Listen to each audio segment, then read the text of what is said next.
નમસ્કાર વિદ્યાર્થી મિત્રો, આજે આપણે ધોરણ 7 વિષય ગુજરાતી એમાં પાઠ 17 જીવરામ ભટ્ટ એ આજે આપણે જોઈશું.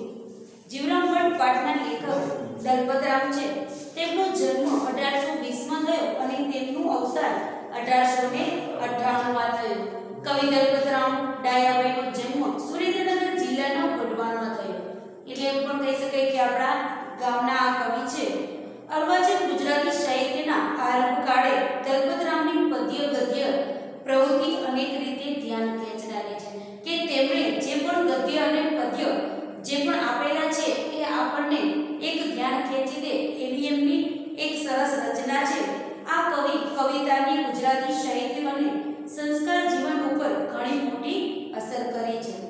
દલપત કાવ્ય 1-2 માં તેમના કાવ્યો સંગ્રહાયેલા છે કે તેમણે દલપત 1 અને 2 એમ રીતે એમના બધા જ જે કાવ્યો છે તે તેમાં સંગ્રહાયેલા છે. ગમત સાથે જ્ઞાન વિશે તેવા બાળ કાવ્યો પણ તેમણે મોટી સંખ્યામાં આપ્યા છે કે વિદ્યાર્થીઓ પોતે અંદર જ્ઞાન પણ મેળવી શકે અને સાથે સાથે ગમત પણ થાય એવા પણ એમને ઘણા બધા બાળ કાવ્યો પણ આપ્યા છે. કવિતા ઉપરાંત નાટક અને નિબંધ ક્ષેત્રે પણ તેમનું નોંધપાત્ર પ્રદાન છે કે તેમણે નાટકની સાથે સાથે નિબંધો પણ આપેલા છે. મિથ્યાભિમાન તેમનું જાણીતું નાટક છે કે તેમણે એક મિથ્યાભિમાન નામનું નાટક છે એ એમના ચરિત્ર માટે કે એમ કહી શકાય કે એમનું સારામાં સારું અને જાણીતું નાટક છે. મિથ્યાભિમાનના 6થા અંકમાંથી આ નાટક પણ એમાંથી જ લેવામાં આવેલું છે. મિથ્યાભિમાનનો જે 6થો અંક છે એમાંનો આ એક અંશ લીધેલો છે. આ નાટકના સંવાદો જીવરામ ભટ્ટના અહમ અભિમાન ભર્યા વ્યક્તિત્વને સારી રીતે ઉપસાવી આવે છે. આખો અંશ હાસ્ય કટાક્ષની શૈલીમાં આલેખાયો હોવાથી સૌ કોઈને વાંચવું ગમે તેવો બન્યો છે કે આપણને કોઈ પણ વસ્તુ છે તો આપણને હાસ્યનું હોય તો આપણને વાંચવું અને સાંભળવું બંને ગમે છે. અહીંયા આપણને જીવરામ ભટ્ટ જે છે એમના અહમ વ્યક્તિનો અહમ જ્યારે હોય છે ને ત્યારે તે પોતાની ભૂલ ક્યારેય સ્વીકારતો નથી. કોઈ પણ બહાના કાઢી અને પોતાની જાતને હંમેશા બચાવવા માંગે છે. અભિમાન ભર્યા વ્યક્તિત્વને સારી રીતે ઉપસાવે છે કે વ્યક્તિની અંદર જ્યારે અભિમાન હોય એના અંદર જ્યારે અહમ હોય ને ત્યારે એને પોતાની ભૂલ પણ તે સ્વીકારવા તૈયાર નથી થતો. એવું જ અહીંયા નાટકમાં કંઈ આપેલું છે અને આ નાટક આખો એવું છે કે જેના અંદર વ્યક્તિને કે પોતે કેટલી ભૂલ હોવા છતાં પણ વ્યક્તિના અહમ અને અભિમાન બંનેને આડાવી અને પોતાની ભૂલને તે નહીં સ્વીકારે. અહીંયા અંક 6 છે તે મિથ્યાભિમાનમાંથી લીધેલું છે. એમાં પ્રવેશ પહેલો સ્થળ છે રઘુનાથ ભટ્ટનું ઘર. અહીંયા નાટક છે એટલા માટે અંક પહેલો પ્રવેશ પહેલો શરૂઆત થાય છે અને સ્થળ છે તો કે રઘુનાથ છે એનું પોતાનું ઘર છે. ત્યાંનું આખું દ્રશ્ય બતાવવામાં આવેલું છે. પડદો ઉઘડ્યો ત્યાં રઘુનાથ ભટ્ટ સહકુટુંબ ગંગાબાઈ તથા જીવરામ ભટ્ટ છે કે હવે પડદો ખુલે છે તો સામે કેટલા બધા પાત્ર છે કે એમનું ઘર છે એટલે ત્યાં રઘુનાથ ભટ્ટ પોતે પણ છે, એનું સહકુટુંબ છે, બધા સભ્યો ગંગાબાઈ તથા જીવરામ ભટ્ટ છે એ બધા અહીંના પાત્રો છે. સૌપ્રથમ ગંગા છે એ જીવરામ ભટ્ટ તમે અમને દેખો છો એને પ્રશ્ન કરે છે ગંગા કે જીવરામ ભટ્ટ તમે અમને દેખો છો કે તમે અમને જોઈ શકો છો, દેખાય છે તમને? રગલો દેખે છે એનો બાપ એટલે કે છે કે દેખાય છે ને. જીવરામ કેમ નહીં દેખતા હોઈએ, કઈ આંધળા વાંધળા છીએ કે શું? એ કહે છે કે દેખાય છે ને, કેમ ન દેખાય, અમે કઈ આંધળા નથી એટલા માટે એવો શબ્દ તડકતો વાપરવાય છે. આંધળા બાંધળા છીએ કે શું? ગંગા તમે અત્યારે કાગળ વાંચી શકો છો ખરા? એને પ્રશ્ન પૂછે છે કે તમે જો અત્યારે તમને કોઈ કાગળ આપવામાં આવે તો તમે વાંચી શકો ખરા? રગલો કાગળ તો શું પણ અત્યારે મોતી વિંધે છે કે કાગળ નહીં પણ ઝીણા ઝીણા મોતી હોય ને તો એને પણ પરોવી આપો. એનો કેવલ મોતી વિંધે છે મતલબ મોતીને પરોવી પણ આપો. તો કે કાગળ તો શું પણ અત્યારે મોતી પણ વિંધી શકું એમ છું. જીવરામ અત્યારે અમે રાતે પુસ્તક લખીએ છીએ તે કેમ લખાતું હશે? એ કહે છે એને કટાક્ષ ભર્યા વાક્યો છે. અહીંયા ગંગા જેને પૂછે છે કે તમે કાગળ વાંચી શકો છો ત્યારે રંગલો એવા શબ્દો વાપરે છે તો શું એમને મોતી પણ આપો એ પણ લીધી શકે ખરા. જીવરામ ભટ્ટ છે એ પોતે બોલે છે કે અત્યારે અમે જે પુસ્તક લખીએ છીએ એ કેમ લખાતો હશે જો અમે જોઈ ન શકતા હોય તો એ કેવી રીતે લખી શકીએ. સોમનાથ કહે છે કાગળ આપો તો વાંચશો. એ કહે છે હું તમને કાગળ આપું તો તમે વાંચી શકતા હોય તો તમે વાંચશો ખરા. જીવરામ હા લાવો. શા વાસ્તે નહીં વાંચીએ. એ કહે છે કે લાવો હું તો વાંચી આપીશ એમાં શું છે શું કરવાનું નહીં વાંચીએ હું તો વાંચી શકું છું. સોમનાથ લો આ કાગળ વાંચો જોઈએ. હકીકતમાં એવું છે કે જીવરામ છે એ રતાંતરમ એટલે કે જોઈ શકતા રાતે જોઈ શકતા નથી પણ એ પોતે સ્વીકારવા તૈયાર નથી. ત્યારે જીવરામ કહે છે હા લાવો હું વાંચીશ એમ. સોમનાથ લો આ કાગળ વાંચો જોઈએ નાખે છે તે જીવરામ ભટ્ટના પગ પાસે પડે છે કે આલો કાગળ એમ કરીને આપે છે ત્યારે એના પગ પાછળ પડે છે તો કે પગ પાસે. જીવરામ લાવો કાગળ એના પગ પાસે પડે છે પણ એને ખબર રહેતી નથી કારણ કે રાતે જોઈ શકતો નથી એટલે કહે છે કે લાવો કાગળ. સોમનાથ એ તમારા પગ આગળ પડ્યો નીચે નમીને લ્યો કે તમારા પગ પાસે પડ્યો છે નીચે નમીને લો અને એ કાગળ તમે વાંચો.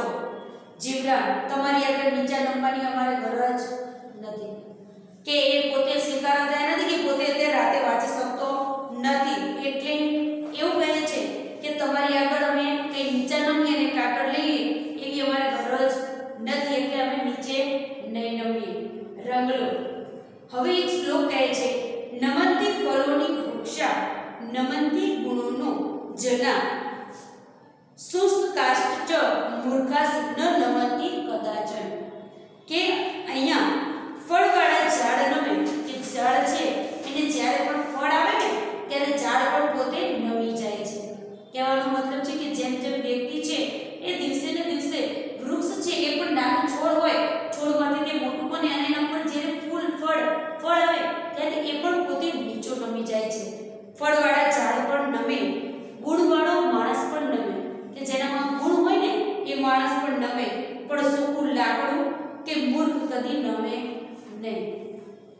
નમનતી ફળોનો વૃક્ષા એટલે કે ફળવાળા ઝાડ નમે નમનતી ગુણોની જના એટલે કે જેનામાં ગુણવાળા વ્યક્તિ હોય એ પણ નમે પણ શુષ્ક કાષ્ઠ મૂર્ખાસ એટલે કે મૂર્ખ અને સૂકું લાકડું આ બંને કદી નમતા નથી.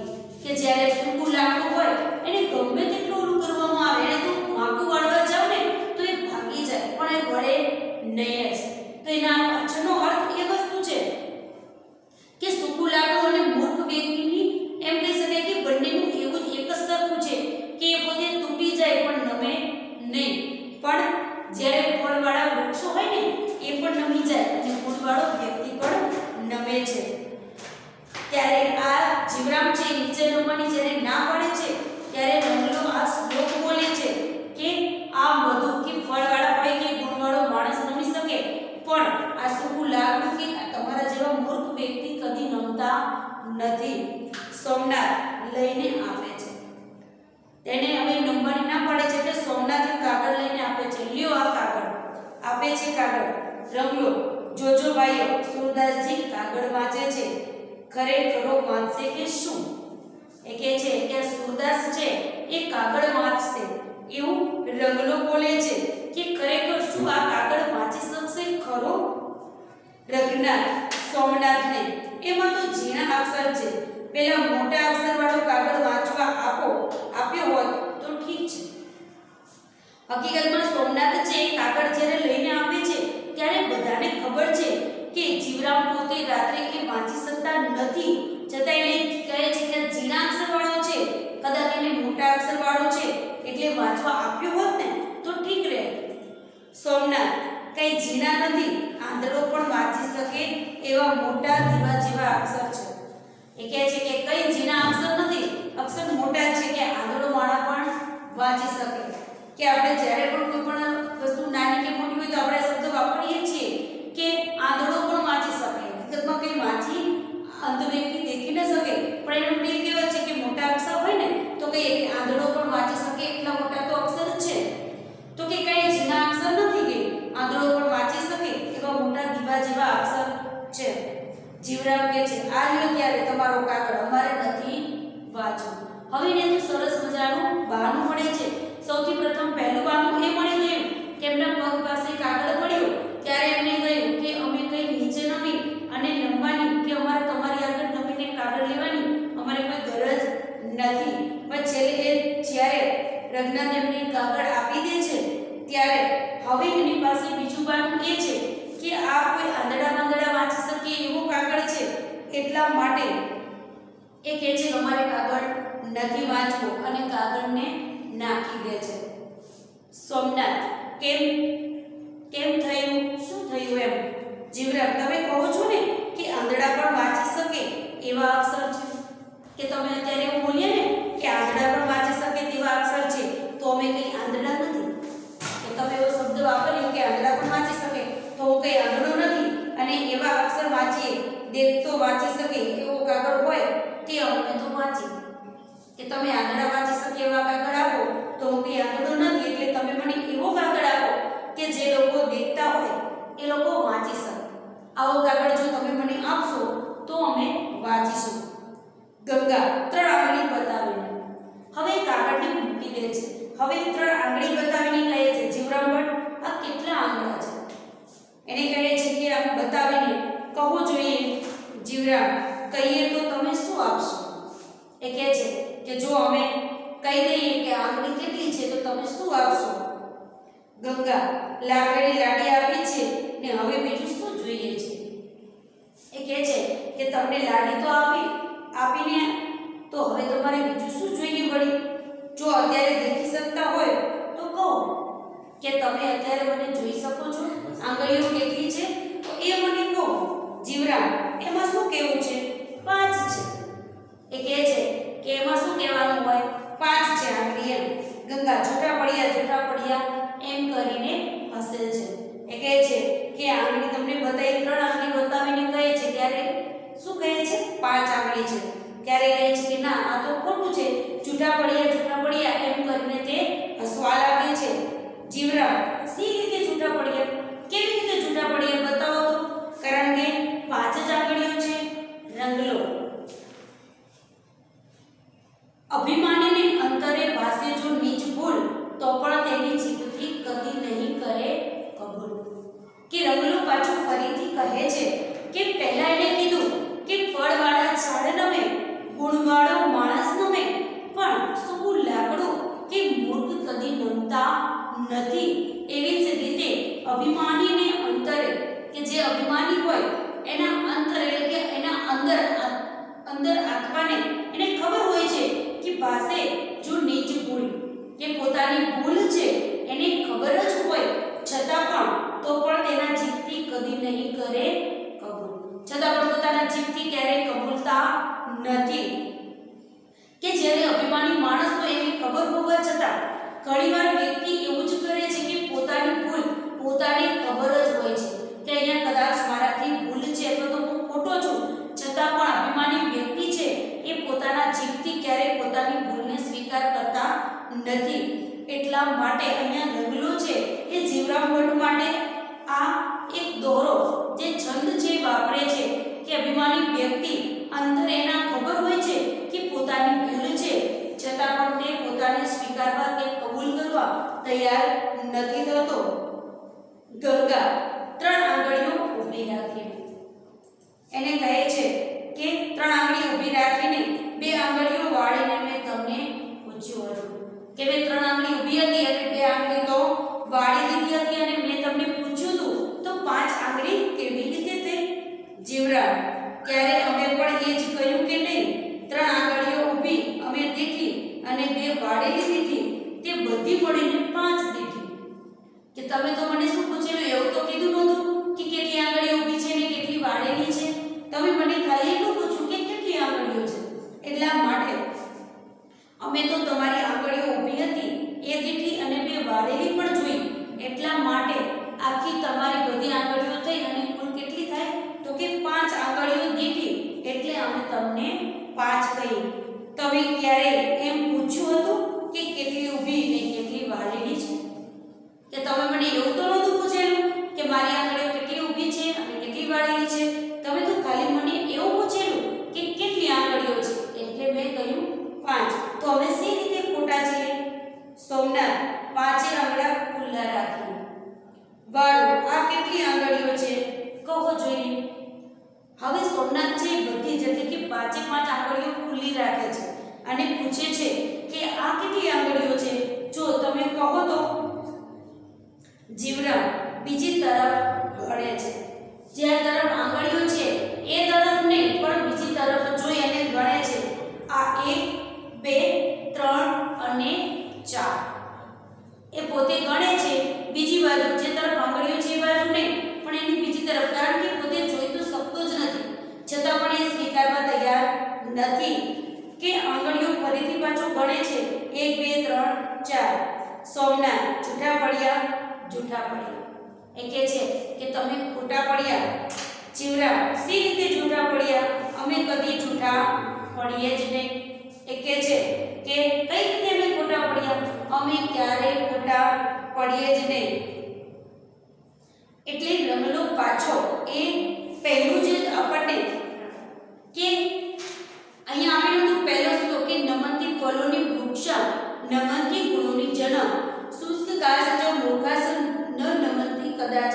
એટલે કે ફળવાળા ઝાડ નમે, ગુણવાળો માણસ નમે, પણ સુકુલ લાખો કે મૂર્ખ ક્યારે નમતા નથી. અને બીજી જ્યારે ભૂલ કરે છે ત્યારે બીજો શબ્દ ઉપયોગ કરે છે. ત્યારે કહ્યું કે અભિમાની છે, પોતાને ખબર હોવા છતાં પણ એ પોતાની ભૂલ ક્યારેય પોતાના જીભથી કદી પણ સ્વીકારતા નથી કે કબૂલ કરતા નથી. અહીંયા ત્રીજો પણ શ્લોક છે કે ત્રીજી વાર તે ખોટા પડે છે ત્યારે ફરીથી કહે છે વાચાળ જો વાત વૃથા જ થાપે તથાપી તે સત્ય કરી જ આપે. કે જે વાદ વિવાદ અથવા તો જે વાચાળ એટલે કે બોલે છે તે ગમે તે રીતે પોતાનું વાક્યને સાચું જ કરી આપે છે. પછી એ ભલેને ખોટું હોય છતાં પણ તે હંમેશા એ વાક્યને ગમે તે રીતે આડું કરી અને સાચું જ કરી આપે છે. ભરી સભામાં સત્વારે ભૂલે તથાપી જીભે કદી ના કબૂલે. કે પોતે એ પોતાની ભૂલ છે એ હંમેશા ક્યારે એને ખબર હોવા છતાં પણ તે પોતાના જીભથી ક્યારે તે સ્વીકારતા નથી.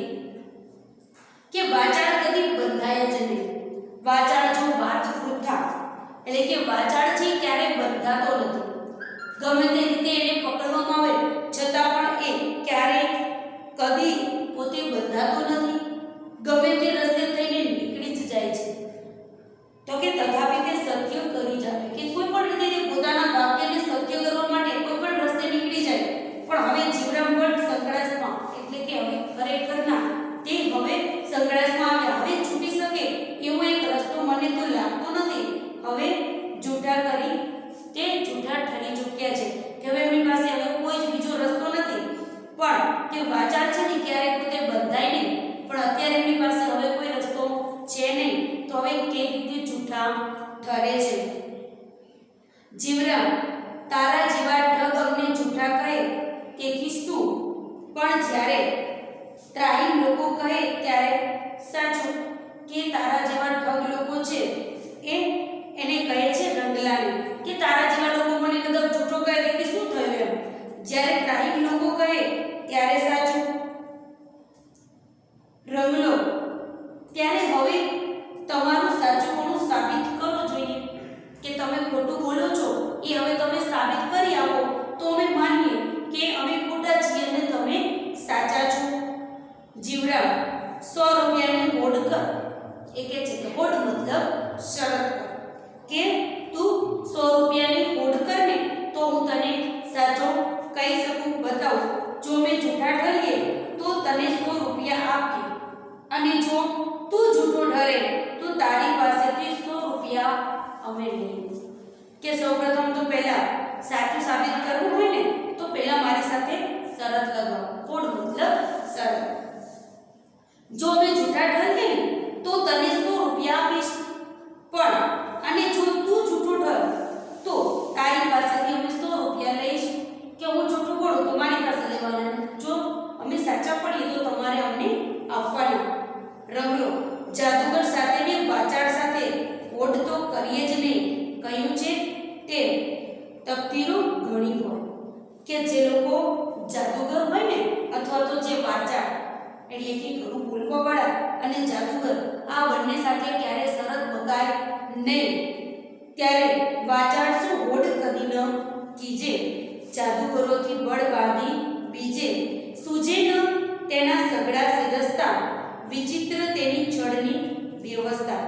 કે વાચાળ એટલે કે જે વાચાળ એટલે કે જે બોલે છે તેની સાથે શરત ક્યારે કરાય નહીં, અને જાદુગરથી ક્યારે બળ બાંધી બીજે, કે જાદુગર સાથે પણ ક્યારે પણ એની સાથે બળ બાંધી અને એની સાથે પણ શરત ન કરાય. સૂજે ન તેના સગડા, સિરસ્તા મતલબ પ્રથા, કે એની પ્રથા આપણને ક્યારે સૂજે કે ક્યારે સમજણ ન પડે. વિચિત્ર તેની છળની વ્યવસ્થા, કે તો એની વ્યવસ્થા જેવી હોય છે છળની એટલે કે કપટ ભરી, જેથી આપણે ક્યારે જીતી શકાય નહીં. એટલા માટે જાદુગર અને વાચાળ સાથે ક્યારે હોડ કરવા જોઈએ નહીં. સોમનાથ 5 આંગળા ખુલ્લા રાખીને મેં પૂછ્યું હતું કે આ કેટલી આંગળીઓ છે, કે 5 આંગળીઓ ખુલ્લા રાખ્યા હતા અને તમને પૂછ્યું હતું કે આ કેટલી આંગળીઓ છે. જીવરામ: તે ખરી વાત, અમે 4 આંગળીઓ દીઠી માટે 4 કહી, અને 5મો તો અંગૂઠો છે. આંગળી ક્યાં છે? કે તમે 5 આંગળી ખુલ્લી રાખી હતી અને તમે અમને એવું પૂછ્યું કે કેટલી આંગળીઓ છે, ત્યારે અમે તમને એવું કહ્યું કે 4 આંગળીઓ છે અને 5મી તો ક્યાં આંગળી છે, એ તો અંગૂઠો છે. એટલા માટે અમે તમને 4 કહ્યું.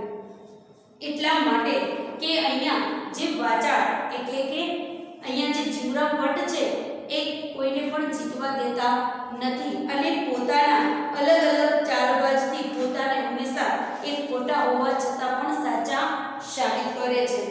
અહીંયા પાઠ છે એ મિથ્યાભિમાનમાંથી લેવામાં આવેલો છે. એના શબ્દો છે એ આપણે જોઈ લઈએ. શબ્દ સમજૂતી.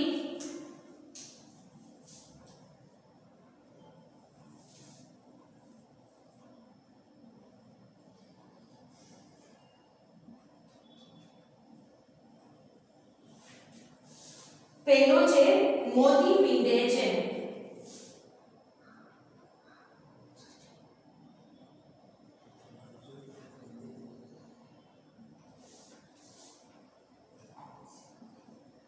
એનો અર્થ થશે મોતી વીંધી.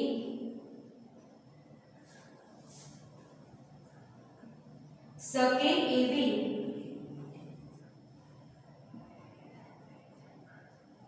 તેજસ્વી આંખો છે.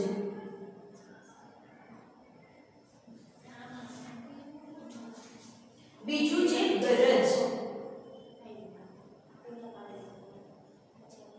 ખ જરૂર અથવા તો સ્વાર્થ.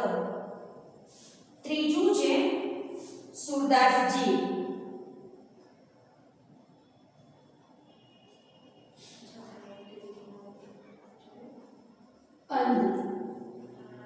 એના પછી છે કબૂલ, મંજૂર,